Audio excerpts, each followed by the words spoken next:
organizing and minimalist fanatics, it's Melody, and today we are going to tackle paper clutter. And my cat will not be joining us because she is not a fan of fur. This isn't real fur, but she doesn't know that. She thinks it's a long lost cousin or something. On my blog, I have in detail how I tackled all of my paper clutter, including business cards, coupons, and even how to organize the paper in your car that you need to keep in your car. But I'm not going to go into the nitty-gritty in this video. I'm just going to tackle the places that people have the most paper clutter in. Because Christmas is right around the corner, this is the perfect time to tackle paper clutter because two of the things that help with paper clutter the most are great to ask for Christmas gifts from your SO. And the first one is a portable scanner, which I have in the description box. I use this faithfully. This is my favorite decluttering product. It takes so little office space and it saves you from every paper clutter. It's a color scanner too. And then of course the Kindle, which I'm going to wait for the Black Friday sales on Amazon and hopefully to snag the Kindle for $3 off or so. But whether or not you get the Kindle, you can use the Kindle app on your phone if you have a smartphone or your computer. You will need some sort of scanner. There's more heavy-duty scanners that are about $400, but the problem with those is that they take up a lot of space. But if you have lots of paper clutter, lots of accumulating, or your job just involves so much paper, then those are worth buying for sure. They're worth the office space. But regardless, you are going to need a scanner and you are going to need a Google Drive. But if you sign up for a Gmail account, you can get a Google Drive account for free and you can organize all of your paper clutter into categories. You can scan them into individual folders. And you can also do this for recipe cards and receipts, tax receipts. The IRS is not required to keep physical copies of receipts. Because I work from home now, I don't have nearly as many receipts, so I just put a little crystal weight on top of it and then I deal with it at the end of the year. This is a perfect solution. So if you work outside of the house, keep one of these by the door. If you work from home, you can keep this in your office. Nowadays, I've just been getting into the habit of just scanning in the receipts as soon as they come in. As for retail receipts, I generally do not keep any receipts because Target and Whole Foods and the other places that I shop at do not require a receipt for a return, which is a big load off, so I only have to keep business receipts. The important thing is to keep your everything as simple as possible and not to make too many categories because it's going to be daunting to scan everything in. Since I am an independent contractor and I am the organized personality type, I like to write everything down and I have lots of receipts that come in. So my point is if I can eliminate almost all paper clutter, you definitely can. The only two rules I really abide by when it comes to paper clutter is keep the categories simple. I try not to go hog wild with my categories of paper that I do keep. And the second thing that I abide by is save all sentimental things for last. So save those photos, college notebooks, and sentimental cards for the very last. The first thing that I decluttered was my recipe cards, which I keep in a acrylic case like this, only $9 on Amazon, such a steal. Before I had it bursting at the seams with just recipe card after recipe card. And don't get me wrong, I cook a lot, but the bottom line is you generally, just like with your clothes, you levitate towards things that you like the most. And so most of the recipes, you never go through them and they end up cluttering the ones that you do like unless you keep the ones you like in a separate folder. So what I ended up doing is all those rare recipe cards that I barely ever got to, I just scanned them in a Google Drive folder called recipes, and then I organize them to subfolders after that so I can find them at any given time. And the ones that are ripe for scanning in are the ones you rarely ever touch or the ones of things that you don't want to be eating anyway. So as your diet changes over time, you can move those if you're trying to stay away from certain things and scan them into Google Drive. In this recipe card organizer, I only have 3 categories, and that is never tried yet. So these are loose and I've never tried them.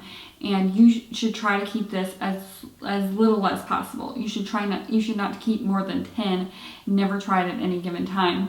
And if you have a lot right now and you don't know what to do, go through them and look for the ones with specialty ingredients and specialty spices and take those out. Take the ones that you don't want to be making anyway because you don't want to be eating like that, and take those out, and then you'll be left with only a slim amount. So that's a good method, is focus on health, and then naturally many of the recipes will fall away. So this is never tried, which I'll be cooking through. And then I have the ones that are just okay. I don't cook it regularly, and it's in a paper clip. And then on top of the okay recipes that is decent, it's not my favorite, I wrote all of the recipes so that I can just look at the top and then I can see what's in this stack without having to go through it. That's why it's paper clipped. The ones that I use all the time are on the fridge in the envelope that I showed you in my last pantry video. And then this stack is just empty cards. And then, because I have so much extra space now, that's the beauty of it, so much extra space, I'm able to keep my grocery list. So I write a grocery list on these Post-it pads. I'm able to keep it inside the recipe card organizer along with a pencil to write when I'm going to the grocery store. It's all in the same place.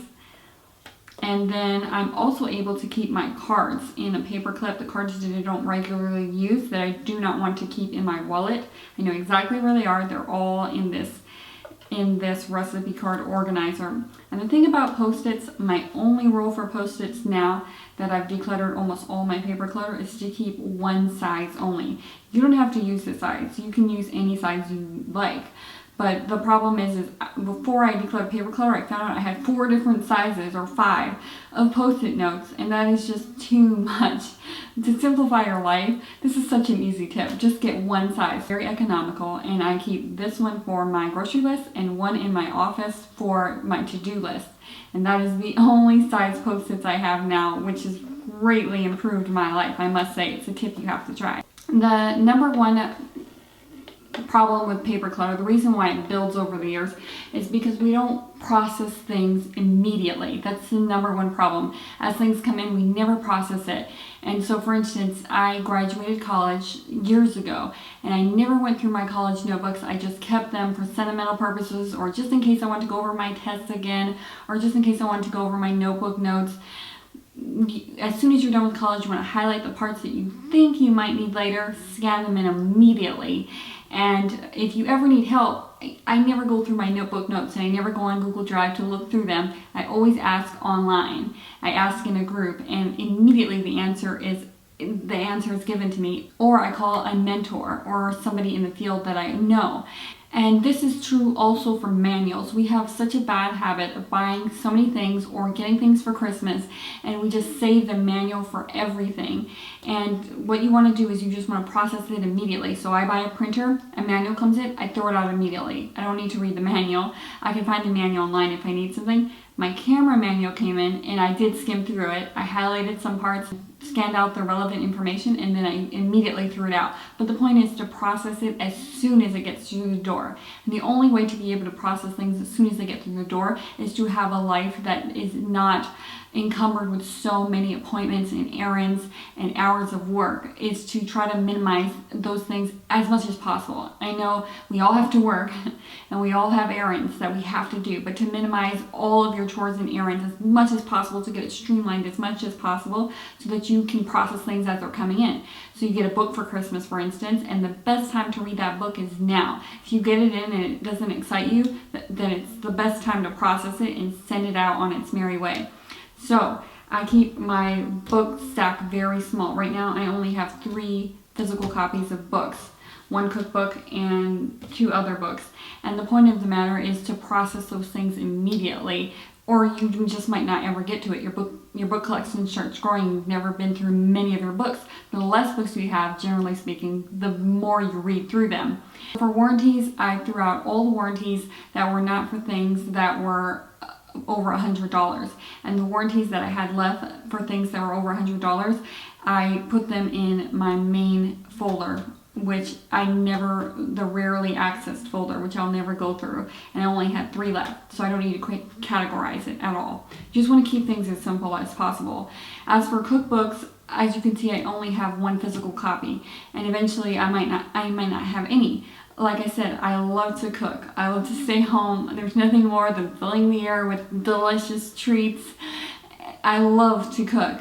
But the bottom line is, the way I feel about cooking is, I'll come and find you. I don't want you to come and find me. That's how I feel about clothes too. If I run out of something, or if I need a new dress, or I want a new dress, I'll look for you. I don't want advertisements coming for me and giving me ideas of all the possibilities. And the same thing with cookbooks. When you open them up, they give you tons of possibilities of things you would have never considered or looked up on your own. And so that's how I feel about it. I'll look for the recipe as it pops in my head online. The next category that I want to talk about is magazines. In magazines, it is crucial that you keep the stack as little as possible. And it's not just because magazines are advertisement, but this is because as magazines start to expand, they become intimidating to ever get through them. So you never process them.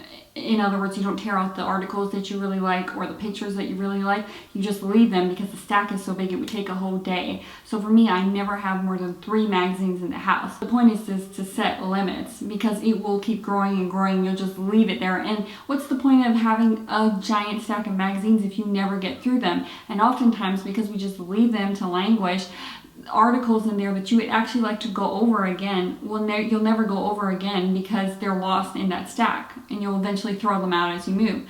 So I have all of my paper right here, and in this first folder, it just flips out like that, and when you flip it down, it holds it so it doesn't fall out.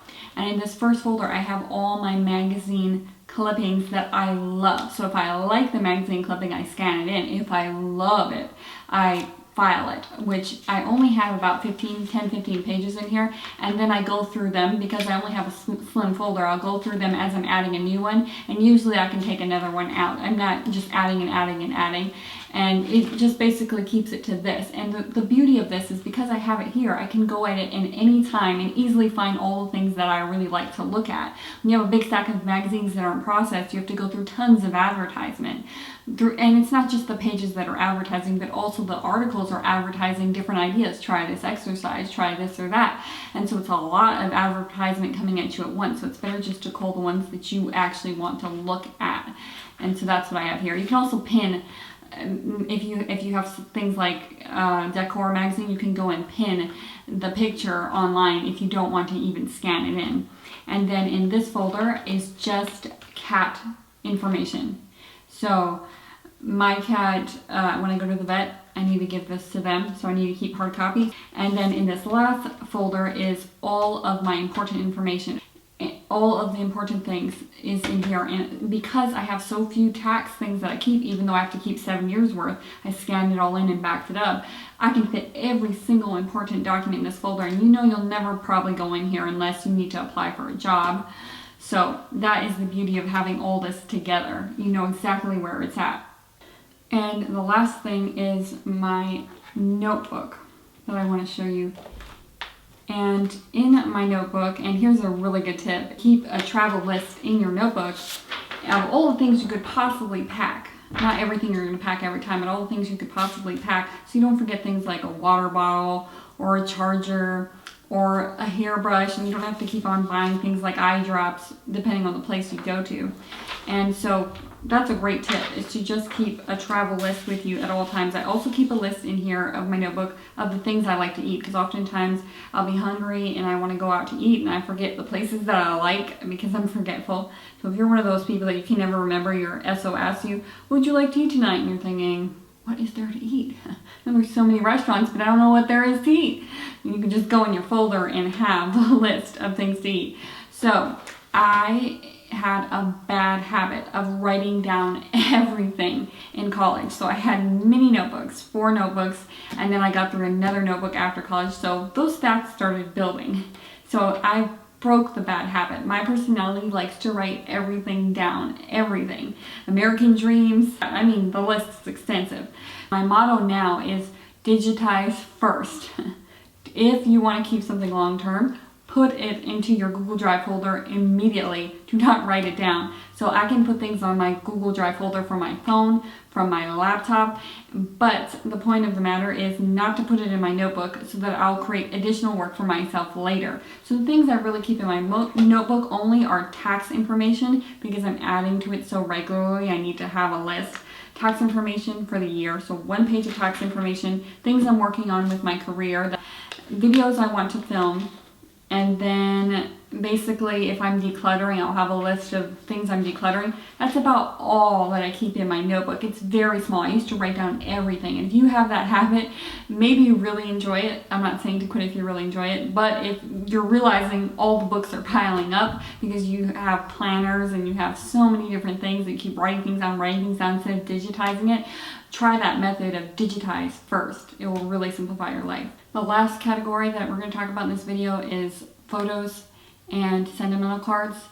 I did not have a lot of these because I grew up in the digital age, so I didn't have photo album after photo album. If you have lots of photo albums, you just do not have the time to get through them, send them out.